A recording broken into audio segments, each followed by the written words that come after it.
झारखंड विधानसभा के बजट सत्र का आज तीसरा दिन है और तीसरा दिन कार्रवाई लगातार जारी है।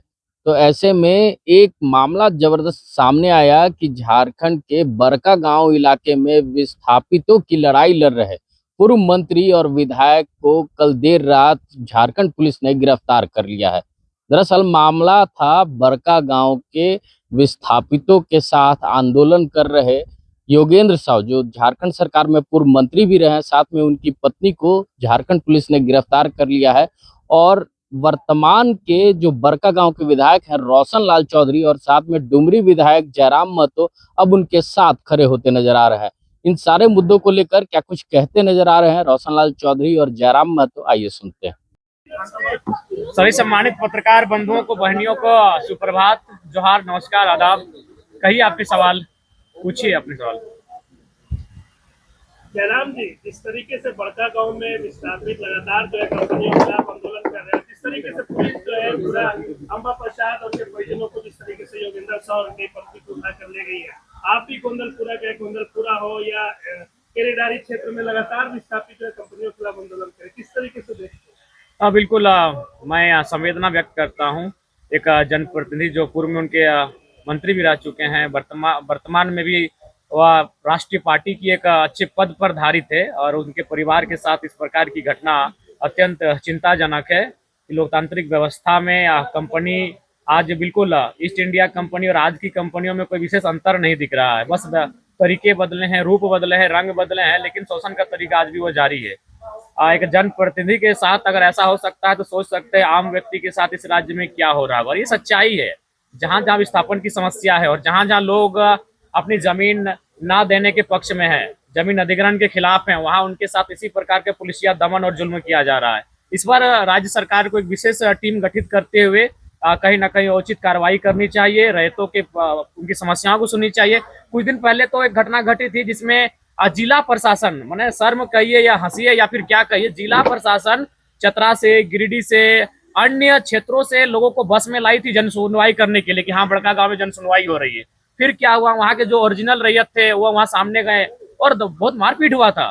एक मैंने साधारण मैंने कह सकते हैं, ये साधारण घटना नहीं कह सकते हैं कि जिला प्रशासन इस प्रकार का कोऑपरेट कर रही है, जो कि चिंता का विषय है। मुझे लगता है कि राज्य सरकार को सबसे पहले अगर किसी विषय पर बैठकर समाधान करना चाहिए तो राज्य में विस्थापित की समस्या का समाधान करना चाहिए। इन कंपनियों की ओर से कहा जा रहा है कि जो जनप्रतिनिधि हैं वो अपने लोगों को मुआवजा दिलवाना चाहते हैं और ये विरोध है कि नहीं, कंपनी अगर ऐसा है तो प्रेस कॉन्फ्रेंस करें। लोकतांत्रिक भारत है, उनको भी अधिकार है अपनी बातों को रखने का। ऐसा नहीं है कि हम लोग उनकी बातों को आप नहीं सुनेंगे। अगर इस राज्य में किसानों की सुनी जाएगी, अगर इस देश में मजदूरों की सुनी जाएगी, तो उद्योग घरानों की उनकी भी सुनी जाएगी। अगर उनको लगता है कि कुछ कोई उनके साथ अपने पद और पावर का दुरुपयोग कर रहा है तो उनको भी प्रेस कॉन्फ्रेंस करना चाहिए, उनको भी तथ्यों के साथ जवाब देना चाहिए, एविडेंस के साथ उनको सामने आना चाहिए।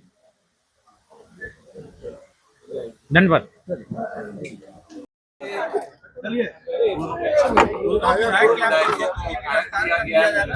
कांग्रेस कह रही है कि गलत है, गलत कार्रवाई हेमंत सरकार की प्रशासन तानाशाही पर उतर आई है। कांग्रेस कह रही है, मांग कर रही है कि कांग्रेस कह रही है। आप सभी मीडिया भाइयों के माध्यम से हम कहना चाहेंगे, जो सवाल आप कर रहे हैं कि कांग्रेस कह रही है हेमंत सरकार तानाशाही हो गई है, प्रशासन तानाशाही पर उतर आई है, तो प्रशासन किसकी है? प्रशासन अभी हेमंत सोरेन के साथ कांग्रेस भी सरकार में है, उनके मंत्री हैं और लगातार माननीय पूर्व मंत्री योगेंद्र साव के द्वारा वहां विस्थापन को लेकर आंदोलन किया जा रहा था।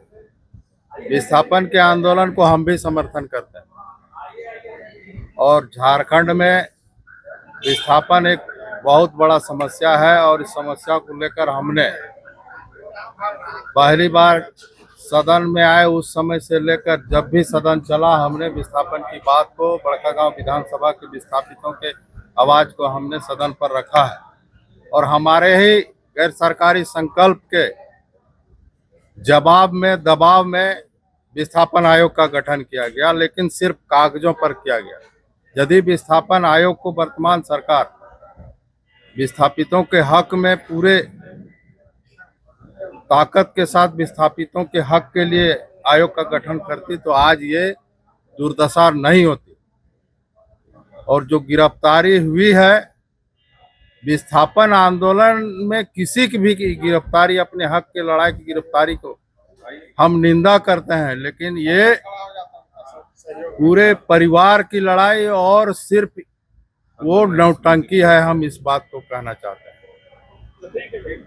कौन नौटंकी है? योगेंद्र साहब और उनके पूरे परिवार, क्योंकि ये पूरी तरह से आंदोलन उनका फिक्सिंग है और अपना सौदाबाजी पूरा होने के बाद सिर्फ जिला प्रशासन और सरकार से मिलकर वो झूठ मूठ का गिरफ्तारी दिया गया है। मैं इस बात आंदोलन को बेच दिया गया, पूरी तरह बेच दिया गया। हम ये पूछना चाहते हैं, सरकार उनकी है, आज 45 दिन से भी अधिक से आंदोलन कर रहे हैं, सरकार ने त्रिपक्षीय वार्ता के लिए क्यों नहीं पहल किया? यदि मांग जायज है, यहाँ से कांग्रेस के द्वारा कमेटी का गठन किया गया था, उच्च पार्टी के द्वारा कमेटी भी नहीं गई, फोटो खिंचाने के लिए दिल्ली चले गए राहुल गांधी के पास। सरकार आपकी है, हम भी मांग करते हैं माननीय हेमंत सोरेन से कि आप जल्द से जल्द बड़कागांव विधानसभा से जितने भी विस्थापन की समस्या है उसको लेकर आप बैठक बुलाइए और वहां के विस्थापितों के जो हक है उसको दिलाने का काम करिए। पूर्व में भी आरोप लगे हैं, जोगिंदर साहब का वीडियो वायरल हुआ है, चिट्ठी वायरल हुआ है बेटा के नाम से ठेकेदारी के लिए, और वहां ईडी के द्वारा भी साबित किया गया है करोड़ों की संपत्ति, अवैध संपत्ति कंपनी के साथ मिलकर दलाली करके कमाया गया है, ये साबित है। बड़कागांव में विस्थापितों का मुद्दा कई वर्षों से लंबित है। ऐसे में अब वहां के जो पूर्व विधायक हैं और झारखंड सरकार के पूर्व मंत्री हैं, वो लगातार उन आंदोलनकारियों के साथ खड़े होते नजर आ रहे हैं। तो ऐसे में झारखंड पुलिस कल देर रात उनको गिरफ्तार कर लेती है, तो आज विधानसभा में भी इसको लेकर राजनीति शुरू हो जाती है। और साथ में अगर बात करें झारखंड में चल रहे मौजूदा सरकार की, तो मौजूदा में गठबंधन की सरकार है और गठबंधन में कांग्रेस खुद शामिल है। तो ऐसे में बड़कागांव के पूर्व विधायक अंबा प्रसाद के जो पिता हैं उनको गिरफ्तार कर लिया गया है, और साथ में वर्तमान विधायक जो है रोशन लाल चौधरी, वो उनके साथ खड़े होते नजर आ रहे हैं, विस्थापितों के साथ खड़े होते नजर आ रहे हैं। अब देखना होगा कि क्या इन माननीयों को इस तरह से जेल ले जाना उचित है या फिर महागठबंधन में कोई बड़ी दरार की आशंका नजर आ रही है। ऐसे ही तमाम खबरों के साथ जुड़े रहने के लिए हमारे चैनल को लाइक एंड सब्सक्राइब जरूर करें। Amit Kumar, before print news, Ranchi. तो ऐसे ही देश विदेश और राज्य के तमाम खबरों की अपडेट्स के लिए जल्द सब्सक्राइब करें हमारे चैनल बिफोर प्रिंट न्यूज को, और हाँ, बेल आइकन दबाना ना भूलें।